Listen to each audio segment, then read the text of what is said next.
یعنی کہ اپنا علاج مکمل ہو لینے کے بعد، ویسے اس نے چند ہفتے لکھے تھے، اس کے بعد میں آ جاؤں گا۔ یہ خواجہ آصف بھی چیخ چیخ کے بول رہا تھا کہ میں گواہی دیتا ہوں، اور وہ پتہ نہیں کس کس چیز کے حلف لے رہا تھا اور قسمیں اٹھا رہا تھا کہ میں گواہی دیتا ہوں کہ وہ واپس آئے گا۔ اور اس کا بھائی جو اس وقت کرائم منسٹر ہے، جس پہ فرد جرم عائد ہونی تھی، جس دن وہ وزیر اعظم کا حلف لے رہا تھا اس دن اس پہ فرد جرم عائد ہونی تھی، اور وہ بھی کس چیز پہ؟ وہ کرپشن کے کیسز پہ۔ لیکن بس کوئی قانون ہی نہیں ہے۔ امریکی رجیم چینج کے بدلے میں اس کو ہمارا وزیر اعظم بنا دیا گیا، اس کو ہم پر مسلط کر دیا گیا، اور آج جب وہ مسلط ہم پہ ہو چکا، آپ خود دیکھ لیں 10 اور 11 اپریل کے بعد ہمارے ملک کا کیا صورتحال بن گئی ہے۔ غریب کی حالت بد سے بدتر ہوتی جا رہی ہے، بلکہ بدترین ہو چکی ہے۔ مزید کوئی گنجائش نہیں ہے اس میں کہ وہ مزید ہوگا۔ خیر، میں اپنے پوائنٹ پہ واپس آتا ہوں کہ وہ جو شخص اکیوزڈ ہے، وکٹمائزڈ ہے، جو سرٹیفائیڈ اشتہاری ہے، کیا وہ اب ہمارا چیف آف آرمی سٹاف تعینات کرے گا، یا اس کے مشورے سے اس طرح تعیناتی ہوگی؟ نہیں، یہ آپ کا اور ہمارا حق ہے۔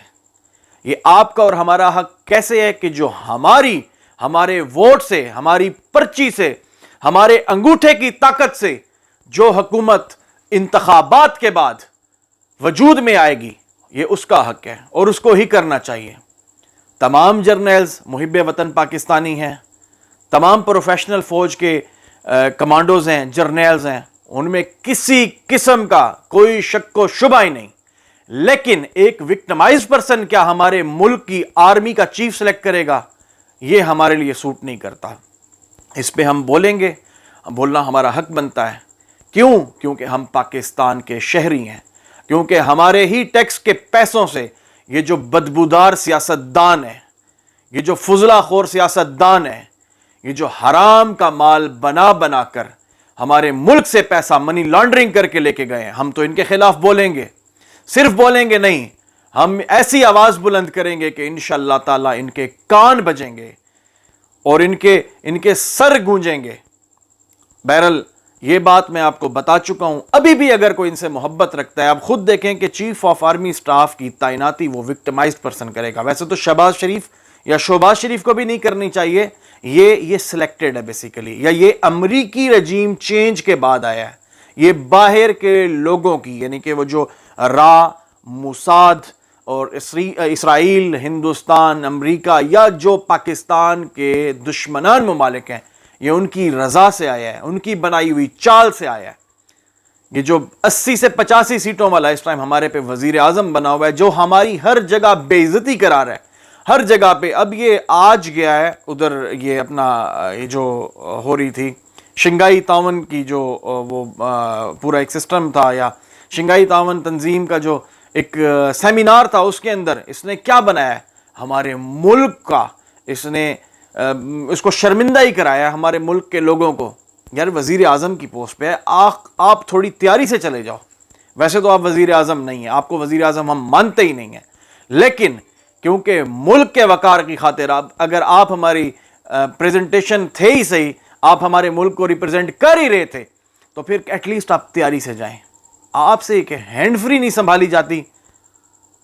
8ویں کلاس کا بچہ آج کل بلوٹوتھ کانوں میں لگا کے پھر رہا ہوتا ہے، بائک چلا رہا ہوتا ہے، وہ سن رہا ہوتا ہے۔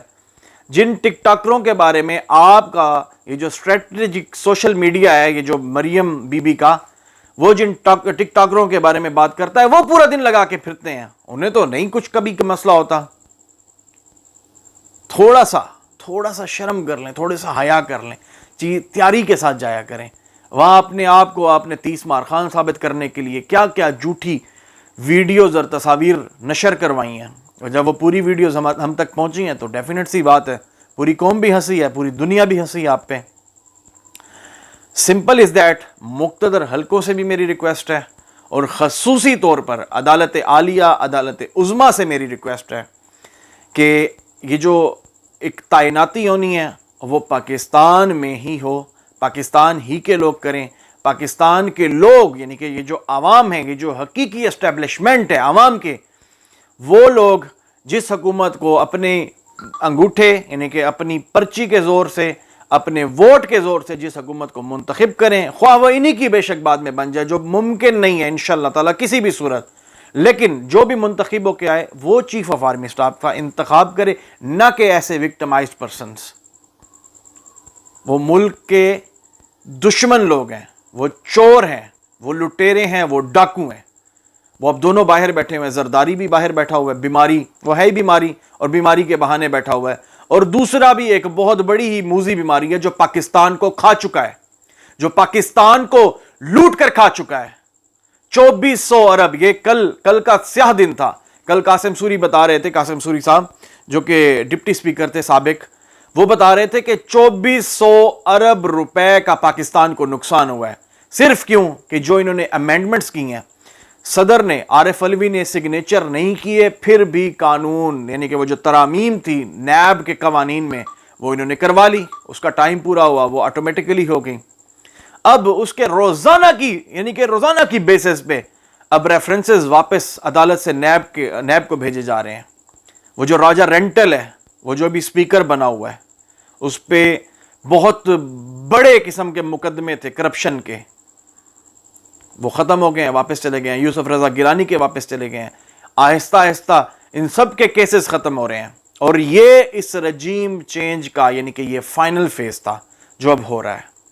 بہت اچھی امید اور بہت اچھے یقین کے ساتھ کہ انشاءاللہ تعالی آگے آئندہ ہونے والے انتخابات میں پاکستان تحریک انصاف 2/3 سے نہیں، انشاءاللہ تعالی 3/4 سے آئے گی، اور اس کے بعد صدارتی نظام کی وہ قانون سازی کرے گی، اور ہمارے انشاءاللہ تعالی ملک کے پہلے صدر جو اسلامی صدارتی نظام کے عمران خان ہوں گے، اور انشاءاللہ تعالی ملک ہمارا خوشحالی کی طرف جائے گا۔ یہ جو تنزلی ان ذلیلوں نے ہم لوگوں کو دے رکھی ہے نا، انشاءاللہ تعالی بہت جلد اللہ کی پاک ذات ہمیں ان سے جان چھڑوائے گی۔ بہت شکریہ، جزاکم اللہ، خدا حافظ۔